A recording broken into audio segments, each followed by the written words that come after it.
ತಾಯಿ house wife ಆಗಿದ್ದವರು. ಮನೆಯಲ್ಲಿ ದನವನ್ನ ಸಾಕಿ ಹಾಲನ್ನ ಡೈರಿ ಕೊಟ್ಟು ಬಂದ ಸಣ್ಣ ಇನ್ಕಮ್ ಅಲ್ಲಿ ಮನೆ ನಡ್ಕೊಂಡು ಹೋಗ್ತಾ ಇದ್ದಂತ ಒಂದು ಪರಿಸ್ಥಿತಿ ನಮ್ದಾಗಿತ್ತು. ಎಜುಕೇಶನ್ ಅಂತ ಬಂದಾಗ ನಾವೇನು ಅಂತ ಒಂದು ಚುರುಕು ತನದ ವಿದ್ಯಾರ್ಥಿ ಆಗಿದ್ದಿರಲಿಲ್ಲ. ಜಸ್ಟ್ ಪಾಸ್ ಅಂತ ಹೇಳುವಂತ ರೀತಿಯಲ್ಲಿ ಮಾರ್ಕ್ ಅನ್ನ ತೆಗೆದುಕೊಂಡು ಪಾಸ್ ಆಗ್ತಾ ಮುಂದಕ್ಕೆ ಬಂದೆ. ಡಿಪ್ಲೊಮಾ ಎಜುಕೇಶನ್ ಕಂಪ್ಲೀಟ್ ಮಾಡಿದೆ. ಅದಾದ್ಮೇಲೆ ನಾನು ಕೆಲಸವನ್ನ ಹುಡುಕ್ತಾ ದೂರದ ಬೆಂಗಳೂರಿಗೆ ಪ್ರಯಾಣ ಮಾಡಿದೆ. ಬೆಂಗಳೂರಿಗೆ ಪ್ರಯಾಣ ಮಾಡಿದಾಗ ಗೊತ್ತಾಯ್ತು ಜೀವನ ಅಂದ್ರೆ ಏನು ಅಂತ. ಅಲ್ಲಿ ಈ ಮಧ್ಯಮ ವರ್ಗದವರಿಗೆ ಆಲ್ಮೋಸ್ಟ್ ಗೊತ್ತಿರುತ್ತೆ. ಬೆಂಗಳೂರಲ್ಲಿ ಹೆಚ್ಚು ಕಡಿಮೆ ಏನಾಗ್ತಿತ್ತು ಹೇಳಿದ್ರೆ ಬೆಳಿಗ್ಗೆ 10 ಗಂಟೆಗೆ ನಾವು ಹೋಗಿ ಬಿಸಿಬೇಳೆ ಬಾತ್ ಅಂತ ತಿಂತೀವಿ. ಏನಕ್ಕೆ ಅಂತ ಹೇಳಿದ್ರೆ ಮಧ್ಯಾಹ್ನದ ಊಟ ಮತ್ತೆ ಬೆಳಿಗ್ಗಿನ ಟಿಫಿನ್ ಎರಡು ಒಂದೇ ಖರ್ಚಲ್ಲಿ ಆಗ್ಬೇಕಿತ್ತು. ಅದಕ್ಕೋಸ್ಕರ ನಾವು ಬೆಳಿಗ್ಗೆ 10, 10:30, 11 ಗಂಟೆಗೆ ಟಿಫಿನ್ ಮಾಡಿಕೊಂಡು ಸಂಜೆ ತನಕ ಅದರಲ್ಲೇ ಕಳೆದ್ವಿ. 3 ಹೊತ್ತು ಊಟ ಮಾಡುವಷ್ಟು ಹಣಕಾಸಿನ ಪರಿಸ್ಥಿತಿ ಆವತ್ತಿನ ದಿನದಲ್ಲಿ ನಮ್ಮ ಹತ್ರ ಇದ್ದಿರಲಿಲ್ಲ.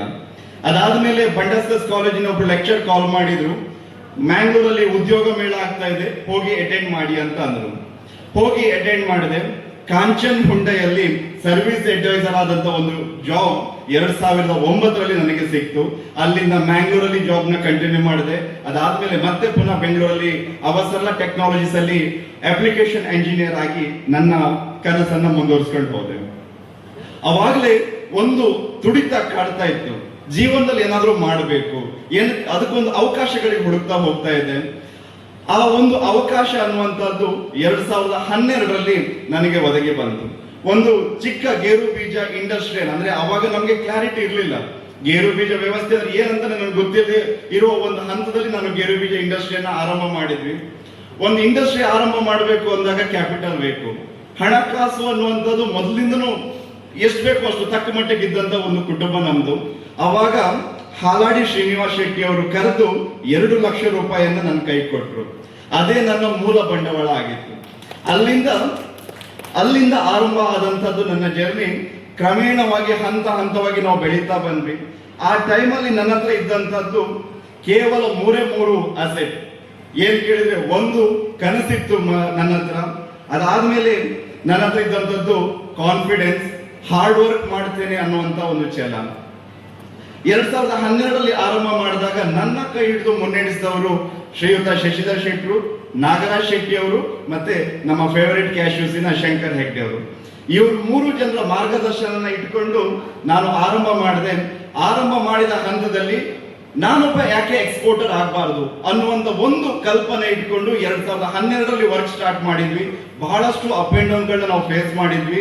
ಒಂದು ಹಂತದಲ್ಲಿ ಸುಮಾರು 1 ಕೋಟಿ ರೂಪಾಯಿಯಷ್ಟು ನಷ್ಟವನ್ನ ಅನುಭವಿಸಿದ್ವಿ. ಆ ಸಮಯದಲ್ಲಿ ಎಲ್ಲರೂ ಮಾತಾಡ್ಬಿಟ್ರು, ಹಿ ಇಸ್ ಫಿನಿಶ್ಡ್ ಅಂದ್ರು, ಇವನ್ ಕತೆ ಮುಗಿದೋಯ್ತು, ಇನ್ನು ಇವನಿಗೆ ಹೇಳಲಿಕ್ಕೆ ಆಗಲ್ಲ ಅಂತಂದ್ರು. ಆವಾಗ್ಲೂ ಕೂಡ ನನ್ನ ಕೈಯಲ್ಲಿ ಉಳ್ಕೊಂಡಿದ್ದು ಕಾನ್ಫಿಡೆನ್ಸ್ ಮಾತ್ರ. ರಾತ್ರಿ ಮಲಗಿದಾಗ ನಿದ್ದೆ ಬರ್ತಾ ಇರಲಿಲ್ಲ. ವಿವೇಕಾನಂದರದ್ದು, ಅಬ್ದುಲ್ ಕಲಾಂ ಅವರ ಪುಸ್ತಕಗಳನ್ನ ಓದ್ತಾ ಎಷ್ಟೋ ರಾತ್ರಿಗಳನ್ನ ನಾನು ಬೆಳಕು ಮಾಡ್ತಾ ಇದ್ದೆ. ಅವಾಗ್ಲೂ ಕೂಡ ಆ ಕಾನ್ಫಿಡೆನ್ಸ್ ನ ಬಿಟ್ಕೊಡ್ಲಿಲ್ಲ. ಅವಾಗೆಲ್ಲ ಏನಿತ್ತು ಅಂತ ಹೇಳಿದ್ರೆ ವೀಕೆಂಡ್ ಪೇಮೆಂಟ್, ಅಂದ್ರೆ ಪ್ರತಿ ಶನಿವಾರ ಎಂಪ್ಲಾಯೀಸ್ಗೆ ನಾವು ಸ್ಯಾಲರಿ ಕೊಡಬೇಕಾಗಿತ್ತು. ಹೆಚ್ಚು ಕಡಿಮೆ 50,000 60,000 ಸ್ಯಾಲರಿ ಕೊಡುವಂತ ದಿನಗಳದು ಒಂದು ವಾರಕ್ಕೆ. ಆ 60,000 ರೂಪಾಯಿನ ಅಡ್ಜಸ್ಟ್ ಮಾಡ್ಲಿಕ್ಕೆ ನನಗೆ ಗುರುವಾರದಿಂದ ಅದೇ ಕೆಲಸ. ಈ 60,000ನ ಈ ವಾರ ಯಾರಿಂದ ಕಲೆಕ್ಟ್ ಮಾಡುದು ಅಂತ. ನನ್ನ ಸ್ನೇಹಿತರು ಒಬ್ರು ಶಿವಮೊಗ್ಗ ಒಬ್ರು ಡಾಕ್ಟರ್ ಇದ್ರು, ಅವ್ರ ಹತ್ರ ಹೋಗಿ 25,000 ತರ್ತಾ ಇದ್ದೆ. ಇನ್ನೊಂದು ಸ್ನೇಹಿತರ ಹೋಗಿ 20,000 ತರ್ತಿದ್ವಿ. ಹಾಗೆ ತಗೊಂಡು ಬಂದು ಶನಿವಾರ ವರ್ಕರ್ ಸ್ಯಾಲರಿ ಮಾಡ್ತಾ ಇದ್ವಿ. ಇಂಪೋರ್ಟ್ ಗುಡ್ಸ್ ಬರ್ತಾ ಇತ್ತು, 40-50 ಲಕ್ಷ ರೂಪಾಯಿ ಹಣ ಬೇಕಾಗಿತ್ತು. ಅಂತ ಟೈಮಲ್ಲಿ ಮ್ಯಾಂಗ್ಳೂರಲ್ಲಿ ಒಬ್ರು ಸೀನಿಯರ್ ಮೋಸ್ಟ್ ಏಜೆಂಟ್ ಇದ್ರು, ಮೋಹನ್ ಕಾಮತ್ ಸರ್ ಅಂತ. ಅವ್ರ ಹತ್ರ ಅವ್ರ ಟೇಬಲ್ ಅಲ್ಲಿ ಹೋಗಿ ಕೂತ್ಕೊಳ್ತಾ ಇದ್ದೆ. ಸರ್ ನನಗೆ ಇಷ್ಟ ಹಣ ಬೇಕು ಅಂತಂದಾಗ ಅವರು ಡೆಲ್ಲಿ ಕಾಲ್ ಮಾಡೋರು. ಕಾಲ್ ಮಾಡಿ ಹೇಳ್ತಾ ಇದ್ರು, ಇವತ್ತು ಹಣ ಅವನಿಗೆ ಕೃಷ್ಣ ಪ್ರಸಾದ್ ಇವತ್ತೊಂದು 25-30 ಲಕ್ಷ ಹಣ ಹಾಕು, 15-20 ದಿನ ಬಿಟ್ಟು ಅವನು ಗೇರು ಬೀಜ ನಿನಗೆ ಕಳಿಸ್ಕೊಡ್ತಾನೆ, ಚುಕ್ತ ಆಗತ್ತೆ ಅಂತ. ಆ ರೀತಿಯಲ್ಲಿ ಬಂದ ಕಚ್ಚಾ ಗೇರು ಬೀಜಗಳನ್ನ ಮ್ಯಾಂಗ್ಳೂರ್ ಪೋರ್ಟ್ ಇಂದ ರಿಲೀಸ್ ಮಾಡಿಕೊಂಡು ಮತ್ತೆ ಪ್ರೋಸೆಸ್ ಮಾಡಿ, ಹಾಗೆ ನನ್ನ ಜರ್ನಿ ಅನ್ನುವಂಥದ್ದು ಕಂಟಿನ್ಯೂ ಆಗ್ತಾ ಹೋಗ್ತು. ಈ ಎಲ್ಲಾ ಜರ್ನಿಯಲ್ಲೂ ಕೂಡ ಹಾರ್ಡ್ ವರ್ಕ್ ಅನ್ನುವಂಥದ್ದನ್ನ ಯಾವತ್ತೂ ನಾವು ಮರೆಯಲಿಲ್ಲ. ದಿನದಲ್ಲಿ ಬೆಳಿಗ್ಗೆ, ಅವಾಗೆಲ್ಲ ಮ್ಯಾನ್ಯುವಲ್ ಕಟ್ಟಿಂಗ್ ಇತ್ತು, ಬೆಳಿಗ್ಗೆ 5:00ವರೆಗೆ ಹೆಂಗಸರು ಬರೋರು ಕಟ್ಟಿಂಗ್ ಮ್ಯಾನ್ಯುವಲ್ ಮಾಡುವಾಗ. ಬೆಳಿಗ್ಗೆ 5 ಗಂಟೆಗೆ ಫ್ಯಾಕ್ಟ್ರಿಗೆ ಹೋಗ್ತಾ ಇದ್ದೆ. ಅವರಿಗೆ ಬೇಕಾದ ಎಲ್ಲ ವ್ಯವಸ್ಥೆಗಳನ್ನ ಮಾಡಿಕೊಟ್ಟು ಅಲ್ಲಿಂದ 5-7 ಕಾಲಿಗೆ ವರ್ಕರ್ಸ್, ನಮ್ಮ ಹತ್ರ ಒಂದು ವೆಹಿಕಲ್ ಇತ್ತು, ಡ್ರೈವರ್ ಹಾಕೊಂಡ್ರೆ ಕೊಡ್ಲಿಕ್ಕೆ ಸ್ಯಾಲರಿ ಇರಲಿಲ್ಲ. ಆವಾಗ ನಾನೇ ಖುದ್ದು ಡ್ರೈವರ್ ಆಗಿದ್ದೆ. ನಾನೇ ಹೋಗಿ ಎಂಪ್ಲಾಯ್ಸ್ನ ಕರ್ಕೊಂಡು ಬಂದು ಫ್ಯಾಕ್ಟ್ರಿಗೆ ಬಿಟ್ಟು ಅಲ್ಲಿಂದ ಆವಾಗ ಮ್ಯಾನೇಜರು ನಾನೇ, ಸೂಪರ್ವೈಸರ್ ನಾನೇ, ಎಲ್ಲವೂ ನಾನೇ ಆಗಿದ್ದೆ. 15ರಿಂದ 16 ಗಂಟೆ ಕೆಲಸವನ್ನ ಮಾಡ್ತಾ ನಮ್ಮ ಸಂಸ್ಥೆಯನ್ನ ಮುಂದಕ್ಕೆ ನಡೆಸ್ಕೊಂಡು ಹೋಗ್ತಾ ಇದ್ವಿ. ಇವತ್ತು 2025ರಲ್ಲಿ ನಾವು ಬಂದು ನಿಂತಿದ್ದೀವಿ.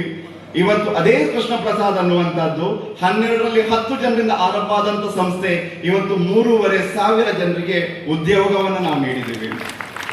ಸುಮಾರು ವಾರ್ಷಿಕ 425 ಕೋಟಿಗಳಷ್ಟು ವ್ಯವಹಾರವನ್ನ ನಾವು ನೋಡ್ಕೊಂಡು ಬರ್ತಾ ಇದ್ವಿ.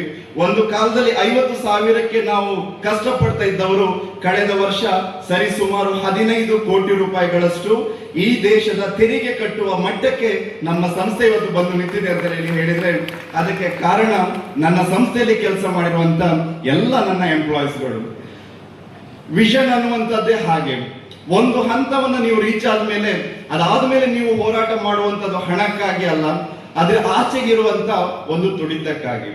ಇವತ್ತು ನಾವು ಏನಕ್ಕೆ ಇನ್ನೂ ಕೂಡ 13, 14 ಗಂಟೆ 15 ಗಂಟೆ ಕೆಲಸ ಮಾಡ್ತೀವಿ ಅಂದ್ರೆ ನನಗೆ ಇವತ್ತಿರುವಂತ ವಿಷನ್ ಈ ಜಿಲ್ಲೆಯಲ್ಲಿ ಸುಮಾರು 7,000 ಜನರಿಗೆ ಎಂಪ್ಲಾಯ್ಮೆಂಟ್ ಕ್ರಿಯೇಟ್ ಮಾಡ್ಲಿಕ್ಕೆ ನಾನು ಏನ್ ಮಾಡಬಹುದು, ಅದಕ್ಕೋಸ್ಕರ ಇವತ್ತು ನಾನು ಕೆಲಸ ಮಾಡ್ಕೊಂಡು ಹೋಗ್ತಾ ಇದ್ದೀನಿ. ಮುಂದಿನ 10 ವರ್ಷದಲ್ಲಿ 1,000 ಕೋಟಿ ಬಿಸ್ನೆಸ್ ನ ಈ ಊರಲ್ಲಿ ನಾನು ಮಾಡಬೇಕು ಅನ್ನುವಂತ ಗುರಿ ಇಟ್ಕೊಂಡು ಮತ್ತೆ ನಾನು ಮುಂದಕ್ಕೆ ಹೋಗ್ತಾ ಇದ್ದೇನೆ. ಈ ಎಲ್ಲ ಜರ್ನಿಯಲ್ಲಿ ನನಗೆ ಸಹಕಾರ ಕೊಟ್ಟಂತವರು ಈ ಊರಿನ ಜನರು ಇರ್ಬೋದು, ನನ್ನ ಎಂಪ್ಲಾಯೀಸ್ಗಳಿರ್ಬೋದು, ನನ್ನ ಕುಟುಂಬ ವರ್ಗದವರು ಇರ್ಬೋದು, ಇವರೆಲ್ಲರಿಗೂ ಕೂಡ ನನ್ನ ಹೃದಯಪೂರ್ವಕವಾದಂತ ಕೃತಜ್ಞತೆಗಳನ್ನ ನಾನು ಅರ್ಪಿಸ್ತಾ ಇದ್ದೇನೆ. ಅದರ ಜೊತೆಯಲ್ಲಿ 2024ರ ಹೊತ್ತಿಗೆ ನನಗೆ ಅನಿಸಿರುವಂತದ್ದು, ನಾವ್ಯಾಕೆ ಚಾರಿಟಿ ಮಾಡಬಾರ್ದು. ಯಾವಾಗ ಏನಾಗ್ತಿತ್ತು, ನಮ್ಮಲ್ಲಿ ಬಹಳಷ್ಟು ಜನ ಲೇಡೀಸ್ ಎಂಪ್ಲಾಯೀಸ್ಗಳು ಕೆಲಸ ಮಾಡ್ತಾ ಇರೋರು, ಅವರೆಲ್ಲರೂ ಕೂಡ ನನ್ನ ಹತ್ರ ಬಂದು ಹಣಕಾಸಿನ ಸಹಾಯ ಕೇಳ್ತಾ ಇದ್ರು. ಅದರಲ್ಲಿ 90% ಹಣಕಾಸಿನ ಸಹಾಯ ಅನ್ನುವಂಥದ್ದು ಅವರ ಮಕ್ಕಳ ಎಜುಕೇಶನ್ಗೆ ಆಗ್ತಾ ಇತ್ತು. ಅದನ್ನ ನೋಡಿದಾಗ ನನ್ನ ಯೋಚನೆ ಏನ್ ಬಂತು ಅಂದ್ರೆ, ನಾನೇಕೆ ಎಜುಕೇಶನ್ ಕ್ಷೇತ್ರವನ್ನ ಆಯ್ಕೆ ಮಾಡ್ಕೋಬಾರ್ದು ಅಂತ ನನಗೆ ಒಂದು ಯೋಚನೆ ಬಂತು. ಅದಕ್ಕಾಗಿ ನಾನು ಕೃಷ್ಣ ಪ್ರಸಾದ್ ಫೌಂಡೇಶನ್ ನಾವು ಆರಂಭ ಮಾಡಿದ್ವಿ. ಅವಾಗ ಅದನ್ನ ಹೇಗೆ ಇಂಪ್ಲಿಮೆಂಟ್ ಮಾಡ್ಬೇಕಂತ ಗೊತ್ತಾಗ್ಲಿಲ್ಲ. ನಮ್ಮ ಸುಕುಮಾರ್ ಶೆಟ್ಟಿ ಸರ್ ಅವರು ನಮ್ಮ ಜೊತೆ ಇವತ್ತಿದ್ದಾರೆ. ಅವರ ಕುಂದಾಪುರ ಎಜುಕೇಶನ್ ಸೊಸೈಟಿ, ನಮ್ಮ ಹೆಮ್ಮೆ ಪ್ರತಿಷ್ಠಿತ ಸಂಸ್ಥೆ BB ಹೆಗ್ಡೆ ಕಾಲೇಜ್, ಅದರ ಪ್ರಿನ್ಸಿಪಲ್ ಆಗಿರೋ ಉಮೇಶ್ ಅಣ್ಣ ನಾನು ಕಾಂಟ್ಯಾಕ್ಟ್ ಮಾಡಿದೆ. ಉಮೇಶ್ ಅಣ್ಣ ಅದನ್ನ ಯಾವ ರೀತಿಯಲ್ಲಿ ಫೌಂಡೇಶನ್ ಎಜುಕೇಶನ್ ಅಲ್ಲಿ ತರಬೇಕು ಅನ್ನೋದಕ್ಕೆ ನನಗೆ ಒಂದಷ್ಟು ಮಾರ್ಗದರ್ಶನಗಳನ್ನ ಕೊಟ್ಟರು. ಇವತ್ತು ಉಮೇಶ್ ಅಣ್ಣನ ಹೇಳಿರುವ ಪ್ರತಿ ವರ್ಷ 3 ಮಕ್ಕಳಿಗೆ ನಮ್ಮ ಸಂಸ್ಥೆ BB ಹೆಗ್ಡೆ ಕಾಲೇಜಲ್ಲಿ ಮಕ್ಕಳನ್ನ ದತ್ತು ತಗೊಂಡು ಅವರಿಗೆ ಎಜುಕೇಶನ್ ಕಂಟಿನ್ಯೂ ಮಾಡ್ಲಿಕ್ಕೆ ನಾವು ಅಲ್ಲಿ ಆರಂಭ ಮಾಡಿದ್ವಿ. ಇವತ್ತು ಅಲ್ಲಿಂದ ಆರಂಭ ಆದಂತದ್ದು ನಮ್ಮ SMS ಕಾಲೇಜ್ ಇರ್ಬೋದು, ಮುಳ್ಳುಕಟ್ಟೆ IMJ ಇನ್ಸ್ಟಿಟ್ಯೂಷನ್ಸ್ ಇರ್ಬೋದು, ಒಂದಷ್ಟು ಕಾಲೇಜ್ಗಳಲ್ಲಿ ಒಂದಷ್ಟು ಮಕ್ಕಳನ್ನ ಅಡಾಪ್ಟ್ ಮಾಡಿ ಅವರ ಸಂಪೂರ್ಣ ಎಜುಕೇಶನ್ ನಾವು ಸ್ಪಾನ್ಸರ್ ಮಾಡ್ತಾ ಮುಂದಕ್ಕೆ ಹೋಗ್ತಾ ಇದ್ದೀವಿ. ನನ್ನ ಆಶಯ ಇರುವಂತದ್ದಿಷ್ಟೇ, ಸುಮಾರು 50 ಲಕ್ಷ ರೂಪಾಯಿಯನ್ನ ಈ ಫೌಂಡೇಶನ್ ಅಲ್ಲಿ ಯಾಕೆ ನಾನು ವಿನಿಯೋಗ ಮಾಡಬಾರ್ದು ಅನ್ನುವಂತ ಆಸಕ್ತಿಯನ್ನು ಇಟ್ಕೊಂಡು ಮುಂದಕ್ಕೆ ಹೋಗ್ತಾ ಇದ್ದೇನೆ. ಅದರ ಜೊತೆಯಲ್ಲಿ ಒಂದಷ್ಟು ಕಲೆಗಳು, ಕಲ್ಚರ್, ಯಾವ ಕಲೆ ಉಡುಪಿ ಜಿಲ್ಲೆಯಲ್ಲಿ ಆರಂಭ ಆಯಿತು, ಆ ಕಲೆ ಉಡುಪಿಯಲ್ಲಿ ನಶಿಸಿ ಹೋಗ್ತಾ ಇದೆ. ಆ ಕಲೆನ ನಾನು ರೀಚ್ ಆಗ್ಬೇಕಂತಂದಾಗ ನನಗೆ ಸಾಥ್ ಕೊಟ್ಟವರು ಜನಾರ್ದನ್ ರಾವ್ ಅವರು. ಅವರನ್ನ ನಾನು ರೀಚ್ ಆದಾಗ ಅವರು ಒಂದಷ್ಟು ಪಟಚಿತ್ರ ಆರ್ಟ್ಸ್ ಇರ್ಬೋದು, ನಾರ್ತ್ ಇಂಡಿಯನ್ ಇದು, ಅಥವಾ ನಮ್ಮಲ್ಲೇ ಹೋದಂತ ಕಾವ್ಯ ಆರ್ಟ್ಸ್ ಗಳಿರ್ಬೋದು, ಅದ್ರ ಮೇಲ್ಗಡೆ ನಾವು ಫೋಕಸ್ ಮಾಡುವಂತ ಒಂದು ಅಜೆಂಡಾ ಕೊಟ್ಟರು. ಅದನ್ನ ಇಟ್ಕೊಂಡು ನಾನು ಮುಂದಕ್ಕೆ ಹೋಗ್ತಾ ಬಂದೆ. ಈಗ ನನ್ನ ಫೌಂಡೇಶನ್ ನ ಆಶಯ ಎಜುಕೇಶನ್ ಮತ್ತೆ ಕಲ್ಚರ್ ಅನ್ನುವಂತ ಧ್ಯೇಯ ಇಟ್ಕೊಂಡು ನಾವು ಮುಂದಕ್ಕೆ ಹೋಗ್ತಾ ಇದ್ದೀವಿ.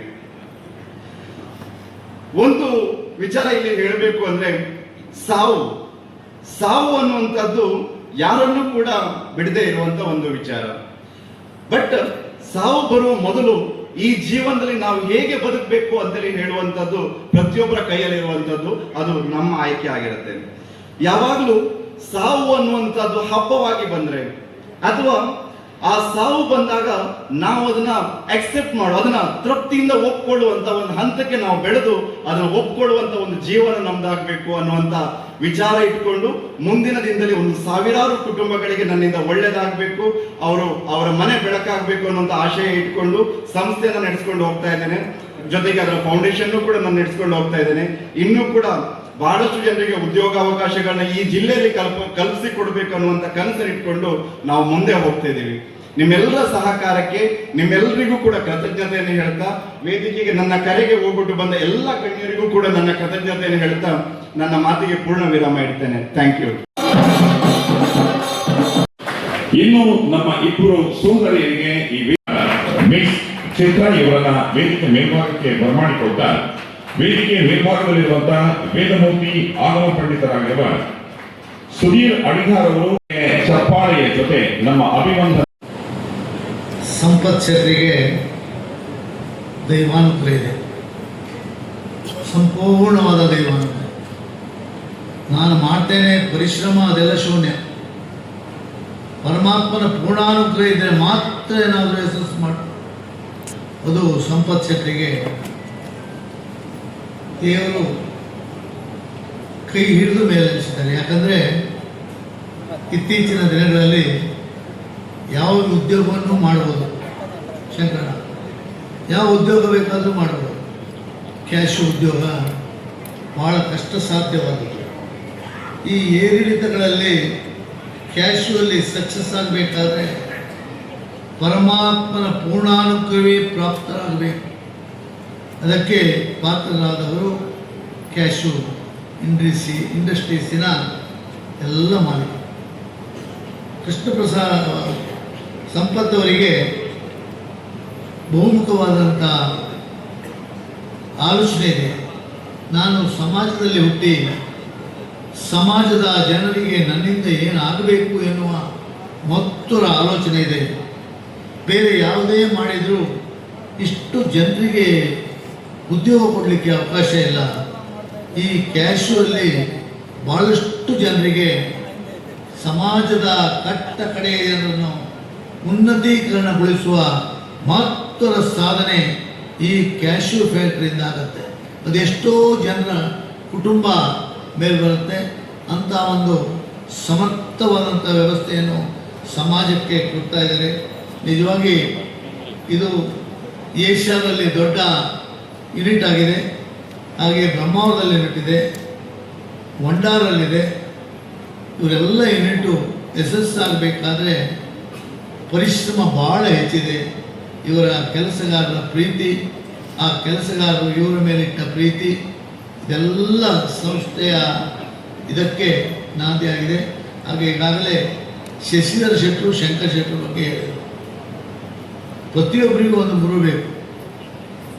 ಇವರು ನಾನು ಯಾವಾಗ ಕೇಳಿದಾಗೂ ಹೇಳ್ತಾರೆ, ನಾನು ನಾಗರಾಜ್ ಶೆಟ್ಟಿ, ಶಶಿಧರ್ ಶೆಟ್ಟಿ ಮತ್ತು ಶಂಕರ್ ಶೆಟ್ಟಿ 4 ಜನ ಒಟ್ಟೆ ಕ್ಯಾಶು ಪರ್ಚೇಸ್ ಮಾಡೋದು. ಆ ಕ್ಯಾಶುವನ್ನು ಪರ್ಚೇಸ್ ಮಾಡಿ ಪ್ರೊಸೆಸ್ ಮಾಡುವವರಿಗೆ ನಾವು ಹೋಗ್ತಾ ಇದ್ದೇವೆ ಅಂತ ಹೇಳ್ತಾರೆ. ಈಗ ಕ್ಯಾಶು ಕರ್ನಾಟಕದಲ್ಲಿ ಕಡಿಮೆ ಆಗಿದೆ, ಶೂನ್ಯ. ಉಡುಪಿ ಮಂಗಳೂರಿನಲ್ಲಿ ಭಾಳ ಕ್ಯಾಶು ಬೆಳೀತಾ ಇದ್ರು. ಈಗ ಅದರ ಇಳುವರಿ 0 ಆಗಿದೆ, ಭಾಳ 10%. ಇದೆಲ್ಲವೂ ಇಂಪೋರ್ಟ್ ಆಗಬೇಕು. ಅದು ಎಷ್ಟೋ ಟನ್ ಇಂಪೋರ್ಟ್ ಆದರೆ ಎಷ್ಟೋ ಜನರಿಗೆ ಉದ್ಯೋಗ ಕೊಡ್ಬೋದು. ಇದು ಭಾಳ ಈಗಾಗಲೇ ವಿಯೆಟ್ನಾಂನಲ್ಲಿಯೂ ಭಾಳಷ್ಟು ಫ್ಯಾಕ್ಟ್ರಿ ಆಗಿದೆ ಅಂತೆ. ಅದೇನಿದ್ರೂ ಮೂಕಾಂಬಿಕೆಯ ಪೂರ್ಣಾನುಗ್ರಹ ಇವರಿಗಿದ್ದರೆ ಅದು ಯಶಸ್ಸಾಗುತ್ತೆ. ಅದರಲ್ಲಿಯೂ ಹೇಳ್ತೇನೆ, ಶಂಕರ್ ಶೆಟ್ಟರು ಮತ್ತು ನಾನು ಸಂಪತ್ ಶೆಟ್ಟರು ನಾನು ಒಂದೇ ಊರಿನವರು, ಅದು ನಮ್ಮ ಊರಿನವರೇ ಅವರು. ಅದರಿಂದ ಅವರಿಗೆ ಸಂಪೂರ್ಣ ದೇವಿ ಅನುಗ್ರಹ ಇರಲಿ. ಅವರು ಮಾಡುವ ವ್ಯವಸ್ಥೆಯಲ್ಲಿ ಮೂಕಾಂಬಿಕೆ ಪೂರ್ಣಾನುಗ್ರಹ ಆಗಲಿ, ಯಶಸ್ಸಾಗಲಿ, ಶ್ರೇಯಸ್ಸಾಗಲಿ, ಇನ್ನೂ ಹೆಚ್ಚಿನ ಮಟ್ಟದ ಉದ್ಯೋಗವನ್ನು ಮಾಡಿ ಎಷ್ಟೋ ಜನರಿಗೆ ಉದ್ಯೋಗಾವಕಾಶ ಮಾಡುವ ಕೆಲಸ ಅವರಿಂದ ಆಗಲಿ ಅಂತ ನಾನು ಅವರ ಬಗ್ಗೆ ದೇವರಲ್ಲಿ ಪ್ರಾರ್ಥನೆ ಮಾಡ್ತೇನೆ. ಈ ಉದ್ಯಮ ಗೇರು ಉದ್ಯಮ ಅಂತ ಹೇಳಿದರೆ ಇದೊಂದು ತಂತಿಯ ಮೇಲಿನ ನಡಿಗೆ. ಸ್ವಲ್ಪ ನಾವು ಜಾರಿದರೂ ಈ ಉದ್ಯಮದಲ್ಲಿ ಮೇಲೆ ಬರಲಿಕ್ಕೆ ತುಂಬ ಕಷ್ಟ. ಇದು ನಾವು ಒಂದು 2-3 ತಲೆಮಾರಿನ ಉದ್ಯಮಿಗಳನ್ನು ಈ ಗೇರು ಉದ್ಯಮದಲ್ಲಿ ನೋಡ್ತಾ ಇದ್ದೇವೆ. ಎಷ್ಟೋ ಜನ ಇದರಲ್ಲಿ ಸಾಧನೆಯನ್ನು ಮಾಡಿದವರಿದ್ದಾರೆ. ಆದರೆ ಎಷ್ಟೋ ಜನ ಈ ಉದ್ಯಮದಲ್ಲಿ ತುಂಬ ನಷ್ಟವನ್ನು ಅನುಭವಿಸಿ ಪುನಃ ಈ ಉದ್ಯಮವನ್ನು ಪ್ರಾರಂಭ ಮಾಡಲಿಕ್ಕೆ ಆಗಲೇ ಇಲ್ಲ ಅವರಿಗೆ. ಅಂಥ ಪರಿಸ್ಥಿತಿಯಲ್ಲೂ ಇವತ್ತು ಈ ಉದ್ಯಮವನ್ನು ಇಷ್ಟು ಎತ್ತರಕ್ಕೆ ಏರಿಸಿ ಇಷ್ಟೊಂದು ಸಾಧನೆ ಮಾಡೋದು ನಿಜಕ್ಕೂ ಒಂದು ಅದ್ಭುತ. ಇವತ್ತು 2012ರಲ್ಲಿ ಅವರು ಉದ್ಯಮವನ್ನು ಪ್ರಾರಂಭ ಮಾಡಿದ್ದು, ಇದು 2026. ಇಷ್ಟು ಕಡಿಮೆ ಅವಧಿಯಲ್ಲಿ ಇವರ ಉದ್ಯಮ ಇವತ್ತು ಹೆಚ್ಚು ಕಡಿಮೆ ಅವಧಿ ಹೇಳಿದ ಹಾಗೆ 400 ಕೋಟಿಗೆ ಹೊರಗೆ ವಹಿವಾಟನ್ನು ಅವರು ಮಾಡಿದ್ದಾರೆ ಅಂತ ಹೇಳಿದರೆ ಅದು ನಾವು ಅವರಿಗೆ ಒಂದು ಒಂದು ಸಲಾಮನ್ನು ಹೊಡಿಬೇಕು. ಖಂಡಿತ ಇದು ಎಲ್ಲರಿಗೆ ಸಾಧ್ಯ ಆಗೋದಿಲ್ಲ. ಕೃಷ್ಣ ಪ್ರಸಾದ್ ನಮ್ಮ ಸಂಪತ್ ಶೆಟ್ಟರು ಈ ಮಟ್ಟದಲ್ಲಿ ಏರಿಸಿದೆ ಅಂತೇಳಿ ನಾನು ಹೋದರೆ ಆಗೋದಿಲ್ಲ. ಎಲ್ಲರಿಗೂ ಅವ್ರದ್ದೇ ಆದ ಒಂದು ಟ್ಯಾಲೆಂಟು, ಪ್ರತಿಭೆ ಇರ್ತದೆ. ಇಂದೆಲ್ಲ ಈ ಗೇರು ಬೀಜ ಉದ್ಯಮ ದೊಡ್ಡ ದೊಡ್ಡ ಉದ್ಯಮಿಗಳನ್ನು ನಾವು ಕೇರಳ, ಪಿಲೋನ್ ಆ ಕಡೆ ಎಲ್ಲ ನೋಡ್ತಾ ಇದ್ದೇವೆ. ಇವತ್ತು ನಮಗೊಂದು ಹೆಮ್ಮೆ, ಕುಂದಾಪುರ ತಾಲೂಕಿನಲ್ಲಿ ಇಡೀ ನಮ್ಮ ಇಂಡಿಯಾದಲ್ಲಿಯೇ ನಾವು ಎಣಿಸ್ಬೋದು ಹೆಚ್ಚು ಪ್ರೊಸೆಸ್ ಆಗುವ ಉದ್ಯಮಗಳು ಇರುತ್ತಿದ್ದರೆ ಕುಂದಾಪುರ ತಾಲೂಕು. ಮೊದಲು ಕಾರ್ಕಳ ಇತ್ತು, ಎಲ್ಲವನ್ನ ಮೀರಿಸಿ ಇವತ್ತು ಕುಂದಾಪುರ ತಾಲೂಕು ಬಂದಿದೆ ಈ ಉದ್ಯಮ. ನಿಜವಾಗಿ ಇದು ಒಂದು ಒಳ್ಳೆಯ ಬೆಳವಣಿಗೆ. ಅದರೊಟ್ಟಿಗೆ ಇವತ್ತು ಅವರು ಉದ್ಯಮದ ಒಟ್ಟಿಗೆ ಬೇರೆ ಬೇರೆ ಸಮಾಜಮುಖಿ ಕೆಲಸವನ್ನು, ಶಿಕ್ಷಣಕ್ಕೆ ಬೇಕಾದ ಸಹಾಯವನ್ನು ನೀಡುವಂಥದ್ದು, ಅಥವಾ ಇಡೀ ಅವರು ಕಾರ್ಮಿಕ ವರ್ಗದವರೊಟ್ಟಿಗೆ ಅವರ ಸಂಬಂಧಗಳನ್ನು ಎಲ್ಲವನ್ನು ನೋಡುವಾಗ ಖಂಡಿತ ಅವರಿಗೆ ಈ ಉದ್ಯಮ ಇನ್ನಷ್ಟು ಹೆಚ್ಚು ವಿಸ್ತಾರವಾಗಿ ಬೆಳೆಸ್ಬೋದು. ಅವರಿಗೆ ಆ ಪ್ರತಿಭೆಯೂ ಇದೆ, ಅವರ ಹತ್ರ ಬದ್ಧತೆ ಇದೆ. ಅದರಿಂದ ಇನ್ನೂ ಈ ಉದ್ಯಮ ಹೆಚ್ಚು ಬೆಳೀಲಿ, ದೇವರು ಅವರಿಗೆ ಇನ್ನಷ್ಟು ಆರೋಗ್ಯವನ್ನು ಕೊಡಲಿ. ಅದರೊಟ್ಟಿಗೆ ಅವರಿಗೆ ಈ ಉದ್ಯಮನ ಇನ್ನೂ ಹೆಚ್ಚು ಬೆಳೆಸಲಿಕ್ಕೆ ದೇವರ ಸಹಾಯ ಇರಲಿ ಅಂತೇಳಿ ಹೇಳಿ ಉದ್ಯಮಕ್ಕೆ ಶುಭಾಶಯವನ್ನು ಹೇಳಿ ನನ್ನ ಮಾತನ್ನು ಮುಗಿಸ್ತೇನೆ. ಇಂಥ ಸಂಸ್ಥೆಗಳ ಮೂಲಕ ಈಗಾಗಲೇ ಹೆಚ್ಚು ಕಡಿಮೆ 3,000 ಜನ ಈ ಸಂಸ್ಥೆಯಲ್ಲಿ ಕೆಲಸ ಮಾಡ್ತಾರೆ ಅಂತ ಹೇಳಿದ್ರೆ, ಒಬ್ಬ ಯುವಕ ತನ್ನ ತಂಡ ಕಟ್ಟಿಕೊಂಡು ಈ ಪ್ರದೇಶದಲ್ಲಿರುವಂತಹ ಸಾಮಾನ್ಯ ಜನರ ಮಕ್ಕಳಿಗೆ 3,000 ಜನ ಮಕ್ಕಳಿಗೆ ಕೆಲಸ ಕೊಡ್ತಾರೆ ಅಂದ್ರೆ ಅದೇ ಒಂದು ಖುಷಿ, ಸಂಭ್ರಮ ಮತ್ತೆ ಹೆಮ್ಮೆ. ಅಂತ ಒಂದು ಒಳ್ಳೆಯ ಕೆಲಸಗಳನ್ನು ಮಾಡುವಾಗ ಸಂಪತ್ ಶೆಟ್ಟಿಗೆ ನಾನು ಅಭಿನಂದನೆ ಹೇಳಬೇಕು ಅಂತೇಳಿ ಬಂದೆ. ಬಹಳ ಚಂದವಾದಂತ ಕಾರ್ಯಕ್ರಮ ಮಾಡಿದ್ದೀರಿ. ನನ್ನೂರಲ್ಲಿ ಯಾವುದೋ ಜಾಗ ತಗೊಂಡು ಒಂದು ಸ್ಟೀಲ್ ಇಂಡಸ್ಟ್ರಿ ಮಾಡ್ತಾರೆ ಅಂತೇಳಿ ಸುದ್ದಿ. ಏನೇ ಆದರೂ ಕೂಡ ನೀವು ಮಾಡುವಂಥ ಎಲ್ಲ ಕೆಲಸಗಳಿಗೆ ನಾವೆಲ್ಲ ಸಹಕಾರ ಕೊಟ್ಟು, ಅನೇಕ ಸಾರಿ ನಾವು ಜಗಳ ಮಾಡುವ ಉದ್ದೇಶ ಏನಂದ್ರೆ, ಈ ಗೇರ್ ಬೀಜ ಫ್ಯಾಕ್ಟರಿಯಲ್ಲಿರುವಂಥ ಎಲ್ಲ ಸಿಬ್ಬಂದಿಗಳಿಗೆ ESI ಮಾಡಿರ್ತಾರೆ. ಅದು ಕೇಂದ್ರ ಸರ್ಕಾರದ ₹1 ಕೊಡ್ತಾನೂ ಇಲ್ಲ, ರಾಜ್ಯ ಸರ್ಕಾರದ ₹1 ಕೊಡ್ತಾನೂ ಇಲ್ಲ.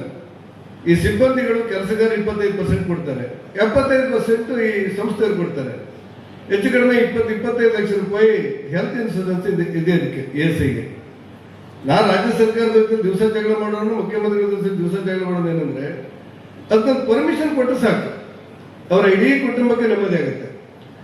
ಆದರೆ ಅಲ್ಲೋ ಇಲ್ಲೋ ಮತ್ತೆಲ್ಲ ಸಮಸ್ಯೆಗಳಾಗಿ ಈ ಖಾಸಗಿ ಉದ್ಯಮವನ್ನು ಮಾಡುವವರಿಗೂ ಒಂದಿಷ್ಟು ತೊಡಕಾಗುವಂಥ ಸಂಭವಗಳು ಇವತ್ತು ವ್ಯವಸ್ಥೆ ನಡೀತಾ ಇದೆ. ಆ ಕಾರಣಕ್ಕೆ ನಿಮ್ಮೆಲ್ಲ ಸಮಸ್ಯೆಗಳಿಗೆ ನಾವೆಲ್ಲ ಧ್ವನಿಯಾಗಬೇಕು ಅಂತ ಹೇಳುವುದು ನಮ್ಮ ಜವಾಬ್ದಾರಿ ಮತ್ತು ಕರ್ತವ್ಯ. ಈ Krishna Prasad agro private limited ಮೂಲಕ ಮುಂದೆ ಸಾವಿರಾರು ಮಕ್ಕಳಿಗೆ ಉದ್ಯೋಗ ಆಗಲಿ ಮತ್ತು ಆ ಉದ್ಯೋಗಸ್ಥರನ್ನ ನನ್ನ ಕುಟುಂಬದವರು, ನನ್ನ ಪಾಲ್ದಾರರು ಅನ್ನುವಂಥ ಕಾಣುವಂಥ ನಿಮ್ಮ ಒಳ್ಳೆಯ ಗುಣಕ್ಕೆ ಮತ್ತಷ್ಟು ಶಕ್ತಿ ಬರಲಿ ಅನ್ನುವಂಥ ಹರಕೆಯೊಡನೆ ವೇದಿಕೆಯಲ್ಲಿರುವಂಥ ಮಾನ್ಯ ಶಾಸಕರು, ಮೋಹನ್ ಆಳ್ವರು ಮತ್ತು ಎಲ್ಲ ಗಣ್ಯರಿಗೆ ನಮನಗಳನ್ನು ಸಲ್ಲಿಸಿ ಈ ಕಾರ್ಯಕ್ರಮಕ್ಕೆ ಶುಭ ಹಾರೈಸ್ತೇನೆ. ನಾನು ತಡವಾಗಿ ಬಂದದ್ದು ಯಾಕಂದರೆ ಕೇಂದ್ರ ಸಚಿವರು ಉಡುಪಿಗೆ ಬಂದಿದ್ದರು, ಹಾಗಾಗಿ ಒಂದಷ್ಟು ತಡ ಆಯಿತು, ಕ್ಷಮೆ ಇರಲಿ. ನಿಮ್ಮ ಕಾರ್ಯಕ್ರಮಕ್ಕೆ ಮತ್ತು ನಿಮ್ಮೆಲ್ಲ ಉದ್ಯಮಕ್ಕೆ ಅತ್ಯಂತ ಪ್ರೀತಿಯ ನಮನಗಳನ್ನ, ಸಮ್ಮಾನಗಳನ್ನ ಡಾಕ್ಟರ್ ಮೋಹನ್ ಆಳ್ವಾರ್ ಅವರಿಗೆ ಅರ್ಪಿಸಿಕೊಡ್ತಾ ಇದ್ದೇವೆ. ಆಳ್ವಾಸ್ ವಿರಾಸತ್ ಎನ್ನುವಂತ ವಿರಾಟವಾದ ಕಾರ್ಯಕ್ರಮದ ಮೂಲಕ ಸಾಂಸ್ಕೃತಿಕ ಬಿಡುಗನ್ನ ನಮ್ಮ ಈ ಜಿಲ್ಲೆಗೆ ತಂದಿದ್ದವರು ಮೋಹನ್ ಆಳ್ವಾರ್ ಅವರು. ಬಡತನದ ಕಾರಣಗಳಿಂದಾಗಿ ಶಿಕ್ಷಣ ದೂರವಾಗಬಾರದು ಎನ್ನುವ ಕಾರಣಕ್ಕಾಗಿ ಸಾವಿರಾರು ಮಕ್ಕಳ ಅನ್ನದ ದಾಸೋಹಕ್ಕೆ ಶಿಕ್ಷಣದ ದಾಸೋಹವನ್ನ ಜೊತೆಯಾಗಿ ಸೇರಿಸಿದವರು ಅವರು. ಕನ್ನಡದ ನೀರು ವ್ಯಕ್ತಿತ್ವವನ್ನ ಸಮ್ಮಿಲನಗೊಂಡವರು ಅವರು. ನೂರಾರು ಯುವಕರನ್ನ ಬೆನ್ನು ತಟ್ಟಿ ಇದರ ನೂತನ ಶಾಖೆ ಶ್ರೀ ಕೃಷ್ಣ ಪ್ರಸಾದ್ ಆಗ್ರೋ ಪ್ರೈವೇಟ್ ಲಿಮಿಟೆಡ್ನ ಸಮಾರಂಭದಲ್ಲಿ ನಾವೆಲ್ಲ ಇದ್ದೇವೆ. ನನಗೆ ಬಹಳಷ್ಟು ನಿಕಟವಾದಂತಹ ಸಂಬಂಧ ಇಲ್ಲದೆ ಹೋಗಿದ್ದರೂ ಕೂಡ ಇವರ ಬಗ್ಗೆ ಬಹಳಷ್ಟು ಇಲ್ಲಿಯ ಜನ ಮಾತಾಡೋದನ್ನು ನಾನು ಕೇಳಿದ್ದೆ. ನಮ್ಮ ಇಬ್ಬರ ಬದುಕಿನಲ್ಲೂ ಕೂಡ ಒಂದು ಸಾಮ್ಯತೆ ಇದೆ. ನಾವೊಂದು ಹಳ್ಳಿಯಲ್ಲಿ ಕೃಷಿ ಕುಟುಂಬದಲ್ಲಿ ನಾವಿಬ್ಬರು ಹುಟ್ಟಿದವರು. ಬಹಳ ದೊಡ್ಡ ವಿದ್ಯಾಭ್ಯಾಸವನ್ನು ನಾವು ಕಲಿತವರಲ್ಲ. ಒಂದು ಕನ್ನಡ ಮಾಧ್ಯಮ ಶಾಲೆಯಲ್ಲಿ ಅಷ್ಟಕ್ಕಷ್ಟೇ ಆ ಪಠ್ಯದ ಪುಸ್ತಕದಲ್ಲಿ ಇದ್ದುಕೊಂಡು ನಾವು ಕಲಿತು ಹೊರಗೆ ಬಂದವರು. ಆದರೆ ಬಹಳ ಮುಖ್ಯವಾಗಿ ನಾವು ಬಯಲು ಶಾಲೆಯಲ್ಲಿ ಕಲಿತವರು. ನಮ್ಮ ಇಬ್ಬರ ಶಾಲೆ ಅದೊಂದು ಬಯಲು ಶಾಲೆ. ಆ ಬಯಲು ಶಾಲೆಯಲ್ಲಿ ಕಲಿತುಕೊಂಡು ಈಗಲೂ ಆ ಬಯಲು ಶಾಲೆಯಲ್ಲೇ ಒಂದು ವಿದ್ಯಾರ್ಥಿ ಆಗಿಕೊಂಡಿರುವವರು. ಮೂಲಭೂತವಾಗಿ ಬಹಳಷ್ಟು ದೂರದೃಷ್ಟಿತ್ವ ಅವರಲ್ಲಿತ್ತು, ಮಹತ್ವಾಕಾಂಕ್ಷೆ ಇತ್ತು, ಒಂದು ಹೋರಾಟ ಮನೋಭಾವ ಇತ್ತು. ಇದರ ಜೊತೆಯಲ್ಲಿ ಒಂದು ರಿಸ್ಕ್ ಅನ್ನು ತೆಗೆದುಕೊಳ್ಳುವಂಥ ಒಂದು ಮನಸ್ಸಿತ್ತು. ಬಹಳ ಮುಖ್ಯವಾಗಿ ಒಂದು ಮನುಷ್ಯನಿಗೆ ಬೇಕಾದ್ದು ಸ್ಪಷ್ಟತೆ ಮತ್ತೊಂದು ಕಾನ್ಫಿಡೆನ್ಸ್. ಇದರ ಒಟ್ಟಿಗೆ ಒಂದು ಒಳ್ಳೆಯ ಗುರಿಯನ್ನು ಇಟ್ಟುಕೊಂಡು ಒಂದು ತುಡಿತ ಇದ್ದದ್ದರಿಂದ ಏನು ಒಂದು ಜೀವನದಲ್ಲಿ ಒಂದು 12 ವರ್ಷದಲ್ಲಿ ಮಾಡಲಿಕ್ಕೆ ಸಾಧ್ಯ ಅದನ್ನು ಒಬ್ಬ ಶ್ರೀಸಾಮಾನ್ಯನಾಗಿ ಇವತ್ತು ಮಾಡಿದ್ದನ್ನು ನಾವೆಲ್ಲರೂ ನೋಡ್ತಾ ಇದ್ದೇವೆ. ಅದಕ್ಕೆ ಅವರ ದೇವರ ಒಂದು ಅನುಗ್ರಹ ಅವರಿಗೆ ಇತ್ತು. ಇವತ್ತು ನಮ್ಮ ಇಡೀ ಅವಿಭಕ್ತ ಜಿಲ್ಲೆಯನ್ನು ನಾವು ಆಲೋಚನೆ ಮಾಡಿದರೆ ಹೇಗೆ ಒಂದು ಪರಿವರ್ತನೆ ಆಗ್ತಾ ಹೋಗ್ತದೆ ಎಂಬುದನ್ನು ತಾವುಗಳೊಮ್ಮೆ ಗಮನಿಸಿ. ಲೋಕವೇ ಹಾಗೆ, ಇಡೀ ಜಗತ್ತಾಗಿರ್ಬೋದು, ಯಾವುದೇ ಕ್ಷೇತ್ರ ಆಗಿರ್ಬೋದು, ನೋಡ್ತಾ ನೋಡ್ತಾ ಇದ್ದ ಹಾಗೆ ಕಾಲಕಾಲದಲ್ಲಿ ಪರಿವರ್ತನೆ ಆಗ್ತಾ ಹೋಗ್ತದೆ. ನಮ್ಮ ಅವಿಭಕ್ತ ಜಕ್ಷನ್ ಜಿಲ್ಲೆಯನ್ನು ತೆಗೆದು ನೋಡಿದರೆ, ಕರಾವಳಿ ಭಾಗವನ್ನು ತೆಗೆದು ನೋಡಿದರೆ, ಒಂದು ಉದ್ದಿಮೆ ಅಂತ ನಾವು ತೆಗೆದುಕೊಂಡ್ರೆ ಅದರಲ್ಲಿ 2 ವಿಧದ ಉದ್ದಿಮೆ ಇರ್ತದೆ. ಒಂದು ಬಹಳ ಮುಖ್ಯವಾಗಿ ಯಂತ್ರತಂತ್ರಗಳನ್ನೇ ಉಪಯೋಗಿಸಿಕೊಂಡು ಬಹಳಷ್ಟು ಕಲಿಕೆ ಮಾಡಿಕೊಂಡು ಡಿಗ್ರಿ PhD ಎಲ್ಲ ಮಾಡಿದಂಥವರನ್ನೇ ಉದ್ಯೋಗಿಗಳನ್ನು ಇಟ್ಕೊಂಡು ನಡೆಸುವಂಥ ಬಹಳ ಬೃಹತ್ ಆಕಾರದ ಕೆಲವು ಉದ್ದಿಮೆಗಳನ್ನು ನಾವು ಕಾಣ್ತೇವೆ. ಅದೇ ನಾಡಿನಲ್ಲಿ ನಾವು ನಮ್ಮ ಇತಿಹಾಸವನ್ನು ತೆಗೆದು ಗಮನಿಸಿದರೆ ಬಹಳ ಮುಖ್ಯವಾಗಿ ಒಂದು ಕರಾವಳಿ ಭಾಗದಲ್ಲಿ ಒಂದು ಅದರಲ್ಲೂ ಕೂಡ ಹಳ್ಳಿ ಪ್ರದೇಶದಲ್ಲಿ ವಿದ್ಯಾಭ್ಯಾಸಕ್ಕೆ ಒತ್ತು ಕೊಡುವಂಥ ಅವಿದ್ಯಾವಂತರಾಗಿದ್ದುಕೊಂಡು ಗ್ರಾಮೀಣ ಪ್ರದೇಶದ ಜನರನ್ನೇ ನಂಬಿಕೊಂಡು ಅವರ ದುಡಿತ, ಅವರ ಶಕ್ತಿ, ಅವರ ಬೆವರನ್ನೇ ನಂಬಿಕೊಂಡಿರುವಂಥ ಕೆಲವು ಉದ್ದಿಮೆಗಳನ್ನು ನಾವು ಕಂಡೆವು.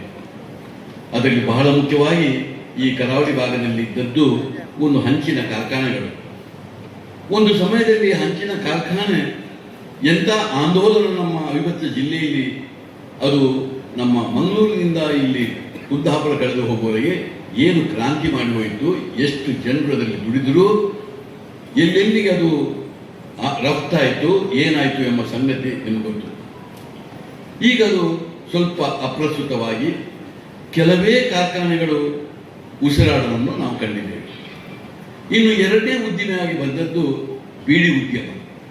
ಬೀಡಿ ಉದ್ದಿಮೆಯು ಕೂಡ ನಮ್ಮ ಅವಿಭಕ್ತ ಜಿಲ್ಲೆಯಲ್ಲಿ ಬಹಳಷ್ಟು ಗ್ರಾಮೀಣ ಪ್ರದೇಶದ ಹೆಂಗಸರನ್ನು ನಂಬಿಕೊಂಡು ಒಂದು ಬೀಡಿ ಉದ್ದಿಮೆ ಸ್ಟಾರ್ಟ್ ಆಗಿ ಅದು ಕೂಡ ಇಡೀ ನಮ್ಮ ರಾಜ್ಯದಲ್ಲಿ, ದೇಶದಲ್ಲಿ, ಅಂತಾರಾಷ್ಟ್ರೀಯ ಮಟ್ಟದಲ್ಲಿ ಭಾರಿ ದೊಡ್ಡ ಒಂದು ಕೆಲಸ ಮಾಡಿ ಹೋಯಿತು.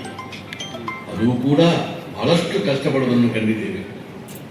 ಈಗ ನಾವು ಇದನ್ನು ಗಮನಿಸಿದರೆ ನಮ್ಮ ಈ ಗೇರು ಬೀಜದ ಒಂದು ಬಹಳ ದೊಡ್ಡ ಬೃಹತ್ತಾಕಾರದ ಅಂತ ನಮ್ಮ ಒಂದು ಆಂದೋಲನ, ಈ ಆಂದೋಲನವನ್ನು ಗಮನಿಸಿದರೂ ಕೂಡ ಹೇಗೆ ಮೂಡಿ ಬಂತು, ಅದರ ಕಾಲ್ಭಾಗದಷ್ಟು ಉತ್ಪಾದನೆ ಇವತ್ತು ಕರ್ನಾಟಕದಲ್ಲಿ ಆಗುವುದನ್ನು ನಾವು ಗಮನಿಸಿದ್ದೇವೆ. ಇದರಿಂದ 1 ಲಕ್ಷದಷ್ಟು ಮಹಿಳೆಯರು, ಅದು ಗ್ರಾಮೀಣ ಪ್ರದೇಶದ, ನಾನು ಹೇಳಿದ ಮೊದಲನ ವರ್ಗ, ಗ್ರಾಮೀಣ ಪ್ರದೇಶದ ಬಹಳ ದೊಡ್ಡ ಒಂದು ವಿದ್ಯಾವಂತರಾದಂಥ ಮಹಿಳೆಯರೇ 1 ಲಕ್ಷದಷ್ಟು ಜನರು ಉದ್ಯೋಗವನ್ನು ಮಾಡಿಕೊಳ್ತಾ ಇದ್ದಾರೆ. ಇಡೀ ನಮ್ಮ ರಾಜ್ಯವನ್ನು ಗಮನಿಸಿದ್ದಾರೆ. ಗೇರು ಉದ್ದಿಮೆ ಎಂಬುದು, ನಾವು ನಮ್ಮ ಇತಿಹಾಸವನ್ನು ಗಮನಿಸಿದರೆ ಗೇರು ಎಂಬುದು ನೇರವಾಗಿ ನಮ್ಮ ಮಣ್ಣಿಗೆ ಸಂಬಂಧಪಟ್ಟ ಒಂದು ಗಿಡ ಅಲ್ಲ. ಆದರೆ ಪೋರ್ಚುಗೀಸರು ಯಾವಾಗ ನಮ್ಮ ದೇಶಕ್ಕೆ ಕಾಲಿಟ್ಟರು, ಯಾವಾಗ ನಮ್ಮ ಕರ್ನಾಟಕಕ್ಕೆ ಗೋವಾದ ಮುಖಾಂತರ ಬಂದರು, ಆ ಸಮಯದಿಂದ ಆ ಗೇರು ಸಸಿಗಳನ್ನು ಅಲ್ಲಿಂದ ತಂದು ಇಲ್ಲಿ ನಟ್ಟ ಮೇಲೆ ಈ ಒಂದು ಪ್ರದೇಶಕ್ಕೆ ಸೂಟಾಗಿ ಅಲ್ಲಿಂದ ಬೆಳೆದು ಬಂದು ಒಂದು 500 ವರ್ಷ ಇತಿಹಾಸದಲ್ಲಿ ಬಹಳ ದೊಡ್ಡ ಕ್ರಾಂತಿ ಆದದ್ದನ್ನು ನಾವು ಗಮನಿಸಿದ್ದೇವೆ. ಇವತ್ತು ಇಂಥ ಸಂದರ್ಭದಲ್ಲಿ ಇವತ್ತು ಇಡೀ ಗೇರು ಬೀಜ ಇದು ಎಂಬುದು ಒಂದು ಪ್ರೈವೇಟ್ ಧೋರಣೆಯಲ್ಲಿ ಇರುವಂಥದ್ದು. ಇದು ಇಡೀ ಇದರ ಕ್ರಾಂತಿಯನ್ನು ತೆಗೆದು ನೋಡಿದ್ರೆ ಒಂದು ಪ್ರೈವೇಟ್ ಧೋರಣೆ. ಇವತ್ತು ನಮ್ಮ ಸಂಪತ್ ಕುಮಾರ್ ಅವರು ನನ್ನ ಹಾಗೆ ಒಂದು ಪ್ರೈವೇಟ್ ಧೋರಣೆಯಲ್ಲಿ ಇರುವವರು. ಈ ಪ್ರೈವೇಟ್ ಧೋರಣೆ ಮುಖಾಂತರ ಇದೆಲ್ಲ ಆಗುವಾಗ ಇದಕ್ಕೆ ಬಹಳಷ್ಟು ಸಹಕಾರ ನಮ್ಮ ರಾಜ್ಯ ಸರ್ಕಾರ, ಕೇಂದ್ರ ಸರ್ಕಾರ, ಇದಕ್ಕೆ ಸಂಬಂಧಪಟ್ಟ ಇಲಾಖೆಗಳು ಕೊಡಬೇಕಾದ್ದು ನಮ್ಮ ಕರ್ತವ್ಯ.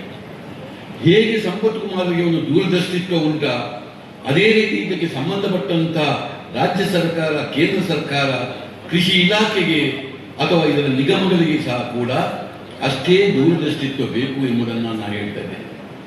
ಇವತ್ತು 15% ಇಲ್ಲಿ ಕೆಲಸ ಮಾಡುವಂತ ಇದು ನಮ್ಮ ರಾಜ್ಯದಿಂದ ಮಾತ್ರ ಸಿಕ್ಕಿ 85% ಇದಕ್ಕೆ ಬೇಕಾಗುವ ಗೇರ ಬೀಜವನ್ನು ನಾವು ಇವತ್ತು ಪರದೇಶದಿಂದ ನಂಬಿಕೊಂಡು ಇರುವಂತಹ ಒಂದು ಸ್ಥಿತಿಯಲ್ಲಿ ಇದ್ದೇವೆ. ಹೀಗಿರುವಾಗ ದೂರದರ್ಶನ ಯಾವ ಸಮಯದಲ್ಲೂ ಏನೋ, ಇವತ್ತು ಯಾವ ದೇಶದಲ್ಲೂ ಏನೋ ಆಗಿ ಹೋಗಬಹುದು. ಆದ್ದರಿಂದ ನಾವೆಷ್ಟು ದೂರದೃಷ್ಟಿತ್ವವನ್ನು ಪಡೆಯಬೇಕು. ಬಹಳ ಮುಖ್ಯವಾಗಿ ಗೇರು ಸಸಿಗಳ ಬಗ್ಗೆ ಆದಷ್ಟು ಆಂದೋಲನಗಳು ಆಗಿ ಕೃಷಿಕರು ಅದನ್ನು ಬಹಳ ಅವರವರ ಕಾಲಿದ್ದ ಜಾಗದಲ್ಲಿ ನಟ್ಟು ಅದು ಕೇವಲ ದಕ್ಷಿಣ ಜಿಲ್ಲೆಗೆ ಸೀಮಿತವಾಗಿದೆ. ಈಗಾಗಲೇ ಅದು ರಾಜ್ಯದ 24 ಜಿಲ್ಲೆಗಳಿಗೆ ಪ್ರವೇಶ ಮಾಡಿದೆ. ಅದನ್ನು ಬಲವಾಗಿ ಮಾಡಿಕೊಂಡು ಬಹಳಷ್ಟು ಬಯಲು ಪ್ರದೇಶ ಇವತ್ತು ನಮ್ಮ ಮೇಲಿನ ಭಾಗದಲ್ಲಿ ಇವತ್ತು ಇರುವುದರಿಂದ ಅಲ್ಲೂ ಕೂಡ ಇಂಥ ಕೃಷಿಯನ್ನು ಪ್ರಾಮಾಣಿಕವಾಗಿ ಬೆಳೆಸಬೇಕು. ಕೇವಲ ನಿಗಮಗಳು ಕೆಂಪು ಗೂಟದ ಒಂದು ಲೈಟನ್ನು ಹಾಕಿಕೊಂಡು ಕಾರಿನಲ್ಲಿ ತಿರುಗುವುದೇ ಮಾತ್ರ ಅಲ್ಲ, ಅದಕ್ಕೆ ಸರಿಯಾಗಿ ಇಲ್ಲದಂತ ಮನುಷ್ಯರನ್ನೇ ಅದಕ್ಕೆ ಒಂದು ಯಾವುದೋ ಒಂದು ಕೃಪೆಯಿಂದ ನೇಮಕ ಮಾಡುವುದಲ್ಲ, ಅವರು ಸರಿಯಾಗಿ ಇದನ್ನು ಆಲೋಚನೆ ಮಾಡಬೇಕು. ರಾಜ್ಯ ಸರ್ಕಾರ, ಕೇಂದ್ರ ಸರ್ಕಾರಗಳು ಕೂಡ ಈ ಕೃಷಿಯ ಬಗ್ಗೆ ಬಹಳಷ್ಟು ಆಲೋಚನೆ ಮಾಡಬೇಕು. ಮಾಡಿಕೊಂಡು ನಮ್ಮ ರಾಜ್ಯದಲ್ಲಿ, ನಮ್ಮ ದೇಶದಲ್ಲಿ ಇವತ್ತು ಇದನ್ನು ಸರಿಯಾಗಿ ಬೆಳೆಸಿಕೊಂಡು ಹೋದರೆ ಇದರಲ್ಲಿ ಬಹಳ ದೊಡ್ಡ ಫ್ಯೂಚರ್ ಇದೆ. ಅದು ಎಂದೂ ಸೌಕರ್ಯ ನಾಣ್ಯ ಆಗಲಿಕ್ಕೆ ಸಾಧ್ಯವೇ ಇಲ್ಲ. ಇದರ ಹಾಗೆ ಹೋಲಿಕೆ ಮಾಡುವಂತಹ ಒಂದು ಬಾದಾಮಿಯನ್ನು ತೆಗೆದು ನೋಡುವ. ಇವತ್ತು ಒಂದು ಬಾದಾಮಿ ಎಂಬುದು ಇವತ್ತು ಅಂತಾರಾಷ್ಟ್ರೀಯ ಮಟ್ಟದಲ್ಲಿ ಅದು ಬೆಳೆಯಾದರೂ ಕೂಡ ಅದೊಂದು ಪ್ರಮೋಷನ್ ನೋಡಿಕೊಂಡು ಅದರ ಮಾರುಕಟ್ಟೆ ಇವತ್ತು ಪ್ರಮೋಷನ್ ಯಾವ ರೀತಿ ಇದೆ ಎಂಬುದನ್ನು ಗಮನಿಸಿ. ಅದಕ್ಕೆ ಒಂದು ಅಡ್ವರ್ಟೈಸ್ಮೆಂಟ್ ಕೊಡುವಂತಹ ಒಂದು ಕ್ರಿಕೆಟ್ನ ವ್ಯಕ್ತಿಗೆ 75 ಕೋಟಿ ರೂಪಾಯಿಯಷ್ಟು ದುಡ್ಡನ್ನು ಕೊಟ್ಟು ಅದನ್ನು ಯಾವ ರೀತಿ ಪ್ರಮೋಷನ್ ಆಗ್ತಾ ಇದೆ ಇಡೀ ಬಾದಾಮಿ ಎಂಬುದು ನೆನೆಸಿಕೊಳ್ಳಿ. ಅದೇ ರೀತಿ ಈ ಗೇರು ಬೀಜವು ಕೂಡ ಇವತ್ತು ಇಡೀ ಒಂದು ಗೇರಿನ ಸಸಿ ಅನ್ನು ನಾವು ಅವಲೋಕನ ಮಾಡಿದರೆ ಅದು ಒಂದು ರೀತಿಯ ನಮ್ಮ ಕರಾವಳಿ, ನಮ್ಮ ಒಂದು ಕಲ್ಪವೃಕ್ಷ ಅಂತಲೇ ಹೇಳ್ಬೋದು. ನಾವು ಇವತ್ತು ತೆಂಗಿನ ಮರವನ್ನು ನಾವು ಕಲ್ಪವೃಕ್ಷ ಅಂತ ಹೇಳ್ತೇವೆ. ಬಹಳಷ್ಟು ಆಲೋಚನೆ ಮಾಡಿದರೆ ಈ ಗೇರು ಸಸಿಗಳು ಕೂಡ ಒಂದು ರೀತಿಯ ಕಲ್ಪವೃಕ್ಷ ಅಂತ ನಾವು ಹೇಳ್ಬೋದು. ಇದರಲ್ಲಿರುವಂಥ ಕೇವಲ ನಾವು ಬೀಜದ ಬಗ್ಗೆ ಮಾತ್ರ ಮಾತಾಡ್ತೇವೆ, ಹಣ್ಣಿನ ಬಗ್ಗೆ ನಾವು ಮಾತಾಡಲಿಲ್ಲ. ಆದರೆ ಪ್ರಾರಂಭದ ಸಮಯದಲ್ಲಿ ಬಹಳ ಮುಖ್ಯವಾಗಿ ಗೋಚರ ಇದರ ಹಣ್ಣು ಹೊರತು ಬೀಜ ಅಂತ. ಆದರೆ ಹಣ್ಣನ್ನು ಕೂಡ ಇಟ್ಕೊಂಡು ಇವತ್ತು ಎಷ್ಟು ನಮೂನೆ ವಿಧಗಳನ್ನು, ಎಷ್ಟು ಜ್ಯೂಸ್ಗಳನ್ನು, ಎಷ್ಟು ಕ್ರಾಂತಿಗಳನ್ನು ಮಾಡಬಹುದು ಎಂಬುದನ್ನು ಆಲೋಚನೆ ಮಾಡ್ತೀವಿ. ನಮ್ಮ ಮೂಡುಬಿದ್ರೆಯಲ್ಲೇ ಸೋಮ್ಸ್ ಎಂಬವರು ಇದರ ಬಗ್ಗೆ ಎಷ್ಟು ಕೆಲಸ ಮಾಡಿಕೊಂಡು ಎಷ್ಟು ಒಂದು ಒಳ್ಳೆಯ ರೀತಿಯ ಒಂದು ಪಾನೀಯವನ್ನು ಉತ್ಪತ್ತಿ ಮಾಡಿದಂತೆ ನೋಡಿ. ಈ ಆವಿಷ್ಕಾರಗಳು ಇವತ್ತು ಬಹಳಷ್ಟು ನಡಿಬೇಕು. ಬೀಜ ಮಾತ್ರ ಅಲ್ಲ, ಬೀಜದ ಹೊರಗಿರುವಂತಹ ಸಿಪ್ಪೆಯು ಕೂಡ ಇವತ್ತು ಗೇರು ಬೀಜದ ಎಣ್ಣೆ ಅಂತ ನಾವು ಹೇಳಿ ಅದನ್ನು ಮುಗಿಸಿಬಿಡ್ತೇವೆ. ಇವತ್ತು ಆ ಎಣ್ಣೆಯನ್ನು ಕೂಡ ಬಹಳಷ್ಟು ರಿಸರ್ಚ್ಗಳು ಆದರೆ ಉಲ್ಲೇಖವನ್ನು ನಾನು ಕೇಳಿದೆ. ಈ ಒಂದು ಎಣ್ಣೆಯನ್ನು ಕೂಡ ಅಂತಹ ಸ್ಥಳದಲ್ಲಿ ಅದನ್ನು ಮತ್ತು ಉನ್ನತ ಮಟ್ಟದ ಪರಿಷ್ಕರಣೆಯನ್ನು ಮಾಡಿದರೆ ಅದು ಕ್ಯಾನ್ಸರ್ನಂತಹ ಒಂದು ಕಾಯಿಲೆಗೂ ಚಿಕಿತ್ಸೆಗೂ ಕೊಡುವಂತಹ ಗುಣದಲ್ಲಿ ಇದೆ ಎಂಬುದರ ಮಾತನ್ನು ನಾನೊಬ್ಬ ವೈದ್ಯನಾಗಿ ಕೇಳಿದ್ದೇನೆ. ಇದು ಹೇಳುವ ಉದ್ದೇಶ ಏನು ಕೇಳಬೇಕಾದರೆ ಇದರಲ್ಲಿ ಬಹಳ ದೊಡ್ಡ ರಿಸರ್ಚ್ಗಳಾಗಬೇಕು. ಇಂಥ ರಿಸರ್ಚ್ಗಳಾಗಿ ಅದು ಕೇವಲ ನಮಗೆ ತಿನ್ನಲಿಕ್ಕೆ ಹೊಂದಿರುವಂತಹ ಗೋಡಂಬಿ ಬೀಜ ಮಾತ್ರ ಅಲ್ಲ, ಸರ್ವ ವಿಷಯದಲ್ಲೂ ಅದು ಇದೆ ಎಂಬುದು ಒಂದು ಮನದಟ್ಟಾಗಬೇಕು. ಇದಕ್ಕೆ ರಾಜ್ಯ ಸರ್ಕಾರ, ಕೇಂದ್ರ ಸರ್ಕಾರಗಳು ಬಹಳಷ್ಟು ಮನಸ್ಸು ಮಾಡಿಕೊಂಡು ಬಹಳಷ್ಟು ಬಜೆಟ್ ಅನ್ನು ಅದಕ್ಕೆ ಇಟ್ಟುಕೊಂಡು ನಮ್ಮ ದೇಶದಲ್ಲಿ ಇದನ್ನು ಜನಾನುರಾಗಿ ಗೊಳಿಸಬೇಕು. ಅದರ ಜೊತೆ ಇವತ್ತಿದು ಮಾರುಕಟ್ಟೆಯನ್ನು ಕೂಡ ಒಂದು ರೀತಿಯ ಬಹಳಷ್ಟು ಮಾರುಕಟ್ಟೆಗೆ ಬಂದು ಇನ್ನೂ ಪ್ರಸಿದ್ಧಿ ಪಡೆದುಕೊಂಡು ಹೋಗಬೇಕು. ಇದರ ಒಟ್ಟಿಗೆ ಎಂದೂ ನಾವು ಸವಕಲು ನಾಣ್ಯದ ಹಾಗೆ ಈ ಒಂದು ರಾಜ್ಯದಲ್ಲಿ ನಾವು ಕೇವಲ 15% ಮಾತ್ರ ಇದನ್ನು ಕಟ್ಟುವುದಲ್ಲ, ಇದರ ಮುಖಾಂತರ ಇವತ್ತು ಇಡೀ ನಮ್ಮ ರಾಜ್ಯಕ್ಕೆ ಬೇಕಾಗುವಷ್ಟು ಒಂದು ಇಂಥ ಇಂಡಸ್ಟ್ರೀಸ್ ಬರುವಾಗ ನಮಗೆ ಬೇಕಾಗುವ ಏನು ಗೇರು ಬೀಜ ಇದೆ ಅದನ್ನು ನಾವೇ ಉತ್ಪತ್ತಿ ಮಾಡುವಂತಹ ಸ್ಥಿತಿಯಲ್ಲಿ ನಾವು ಬರಬೇಕು. ಇಂತಹ ದೂರದೃಷ್ಟಿತ್ವ ಇದ್ದದ್ದರಿಂದ ಇವತ್ತು ನನ್ನೊಟ್ಟಿಗೆ ನಮ್ಮ ವಿಜಯಲಕ್ಷ್ಮಿ ಗ್ರೂಪ್ ಆಫ್ ಫೌಂಡೇಶನ್ನ ಅನಂತ ಕೃಷ್ಣರು ಇಲ್ಲಿ ಕೂತ್ಕೊಂಡಿದ್ದಾರೆ. ಅವರು ಒಂದು ರೀತಿಯಲ್ಲಿ ಇಡೀ ನಮ್ಮ ಅವಿಭಕ್ತ ಜಿಲ್ಲೆಯಲ್ಲಿ ಇರುವಂಥ ಗೇರು ಉತ್ಪಾದನೆ ಮಾಡುವಂಥ ಈ ಇಂಡಸ್ಟ್ರಿಯ ಒಂದು ಅವರು ಅದರ ಅಧ್ಯಕ್ಷರು. ನಾನು ಖಂಡಿತ ಅವರನ್ನು ಮುಖಸ್ತುತಿ ಮಾಡಬೇಕು ಅಂತಲ್ಲ, ಈ ದೂರದೃಷ್ಟಿತ್ವ ಇದ್ದದ್ದರಿಂದ ಒಂದು ಪರ್ಯಾಯದ ಪೀಠದಲ್ಲಿ ಒಂದು ನಮ್ಮ ಹಿಂದಿನ ನಮ್ಮ ಪೇಜಾವರ ಮಠದ ಸ್ವಾಮೀಜಿಯವರು ಆ ಸಮಯದಲ್ಲಿ ಅವರು ಹೇಳಿದಂಥ ಒಂದು ಮಾತಿತ್ತು, ವೃಕ್ಷ ರಕ್ಷ ವಿಶ್ವ ರಕ್ಷ ಎಂಬ ಯೋಜನೆಯನ್ನು ನಾವು ಮಾಡಬೇಕು. ಅದನ್ನು ಮಾಡಬೇಕು ಅಂತೇಳಿ ಹೇಳುವಾಗ ಇಡೀ ನಮ್ಮ ವೃಕ್ಷವೇ ನಮ್ಮನ್ನು ರಕ್ಷವಾಗಿ ಇರಬೇಕು, ಈ ವಿಶ್ವ ರಕ್ಷವಾಗಿ ಇದರ ಯೋಜನೆಯನ್ನು ತರಬೇಕು ಎಂಬ ಮಾತನ್ನು ಹೇಳಿದರು. ಆ ಸಮಯದಲ್ಲಿ ಅದನ್ನು ಸೀರಿಯಸ್ ಆಗಿ ತೆಗೆದುಕೊಂಡಂಥ ಅನಂತ ಕೃಷ್ಣರು ಇವತ್ತು ಆಮೇಲೆ ಅದಕ್ಕೆ ಬೇಕಾಗುವ ಪೇಜಾವರ ಮಠದ ಆಶೀರ್ವಾದ, ಧರ್ಮಸ್ಥಳ ಗ್ರಾಮಾಭಿವೃದ್ಧಿ ಯೋಜನೆಯ ಸಹಕಾರದಿಂದ ಇವತ್ತು KCMA ಸಹಕಾರದೊಂದಿಗೆ ಇದನ್ನು ಬಹಳಷ್ಟು ಪರಿಣಾಮಕಾರಿಯಾಗಿ ತಂದು ಅವರ ಅನಿಲ ಕೆಲಸ ಮಾಡಿದರು. 10 ವರ್ಷದ ಕಾಲದಲ್ಲಿ 15 ಲಕ್ಷದಷ್ಟು ಇವತ್ತು ಗೇರು ಬೀಜಕ್ಕೆ ಸಂಬಂಧಪಟ್ಟ ಗಿಡವನ್ನು ಲೋಕಕ್ಕೆ ಕೊಟ್ಟುಕೊಂಡು ಅಲ್ಲಲ್ಲಿ ನಟ್ಟರು. ಇವತ್ತು ಒಂದೊಂದು ಮರದಲ್ಲಿ ಮನಸ್ಸು ಮಾಡಿದರೆ ಕರೆಕ್ಟಾಗಿ ಬೆಳೆದರೆ ಅದರಲ್ಲಿ ಒಂದು 10 ಕಿಲೋದಷ್ಟು ಒಂದು ಗೇರು ಬೀಜಗಳು ಆಗುವುದನ್ನು ನಾವು ಗಮನಿಸಿದ್ದೇವೆ. ಇಂತಹ ಸಂದರ್ಭದಲ್ಲಿ ಇಡೀ ಉತ್ಪತ್ತಿಯನ್ನು ಎಷ್ಟು ವೃದ್ಧಿಪಡಿಸಬಹುದು ಎಂಬುದಕ್ಕಾಗಿ ನಾವು ಹೇಳ್ತೇವೆ. ಇವತ್ತು ಇಡೀ ಒಂದು 5 ವರ್ಷದಲ್ಲಿ ಇನ್ನೂ ಒಂದು 5 ಲಕ್ಷದಷ್ಟು ಗಿಡವನ್ನು ನೆಡಬೇಕು ಎಂಬ ಆಶೆಯನ್ನು ಆ ಸಂಘ ವಹಿಸಿಕೊಂಡಿದೆ. ಇದು ದೂರದೃಷ್ಟಿತ್ವ. ಇದು ಕೇವಲ ಕೆಲವೇ ವ್ಯಕ್ತಿಗಳು ಮಾಡುವುದಲ್ಲ, ನಾವು ನಂಬಿಕೊಂಡು ಬಂದಂಥ ಕಾಲದಲ್ಲಿ ಬರುವಂತಹ ರಾಜ್ಯ ಸರ್ಕಾರ, ಕೇಂದ್ರ ಸರ್ಕಾರಗಳು, ಇಲಾಖೆಗಳು ಇದನ್ನು ಸರಿಯಾಗಿ ತೆಗೆದುಕೊಂಡು ಇವತ್ತು ಸಂಪತ್ತಂತ ಒಂದು ದೂರದೃಷ್ಟಿತ್ವ ಬರುವಂತ ಎಲ್ಲ ಜೀವನದಲ್ಲಿ ಒಂದು ರಿಸ್ಕ್ ಅನ್ನು ತೆಗೆದುಕೊಂಡು ಈ ಗ್ರಾಮೀಣ ಪ್ರದೇಶದಲ್ಲಿ ಅವರು ಮಾಡಿದಂಥ ಕೆಲಸಕ್ಕೆ ಒಂದು ಬೆಂಬಲವಾಗಿ ನಿಲ್ತದೆ ಎಂಬುದನ್ನು ನಾವು ನೆನೆಸ್ಕೋಬೇಕು. ಎಂಥ ಒಂದು ಜಾಗದಲ್ಲಿ ನಾವಿದ್ದೇವೆ. ಗೇರು ಬೀಜದ ಉದ್ದಿಮೆಗೆ ಸರಿಯಾಗಿರುವಂತಹ ಒಂದು ಜಾಗ ನಮ್ಮ ಮಂಗಳೂರು ಪೋರ್ಟ್ ನಮ್ಮ ಜಿಲ್ಲೆಯಲ್ಲಿ ಇದ್ದದ್ದರಿಂದ, ಈ ಅವಿಭಕ್ತ ಜಿಲ್ಲೆಯಲ್ಲಿ ಇದ್ದದ್ದರಿಂದ ಈ ಉದ್ದಿಮೆಯನ್ನು ಮಾಡಲಿಕ್ಕೆ ಬಹಳಷ್ಟು ಇವತ್ತು ಒಂದು ಪ್ರಯೋಜನ ಇಲ್ಲಿ ಇದೆ. ಇದು ಎಲ್ಲ ಜಿಲ್ಲೆಗಳಿಗೆ ಸಿಗುವಂಥದ್ದಲ್ಲ.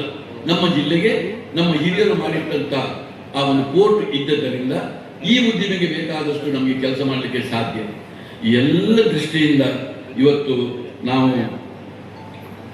ನಾವು ಬಹಳಷ್ಟು ಒಂದು ಜಾಗೃತರಾಗಿದ್ದುಕೊಂಡು ಈ ಉದ್ದಿಮೆಯನ್ನು ನಾವು ಸರಿಯಾದ ಪಥಕ್ಕೆ ಕೊಂಡೋಗಬೇಕಾದ ನಮ್ಮ ಕರ್ತವ್ಯ. ನನಗೆ ವಿಶ್ವಾಸ ಇದೆ ಸಂಪತ್ ಕುಮಾರ್ರ ಮೇಲೆ.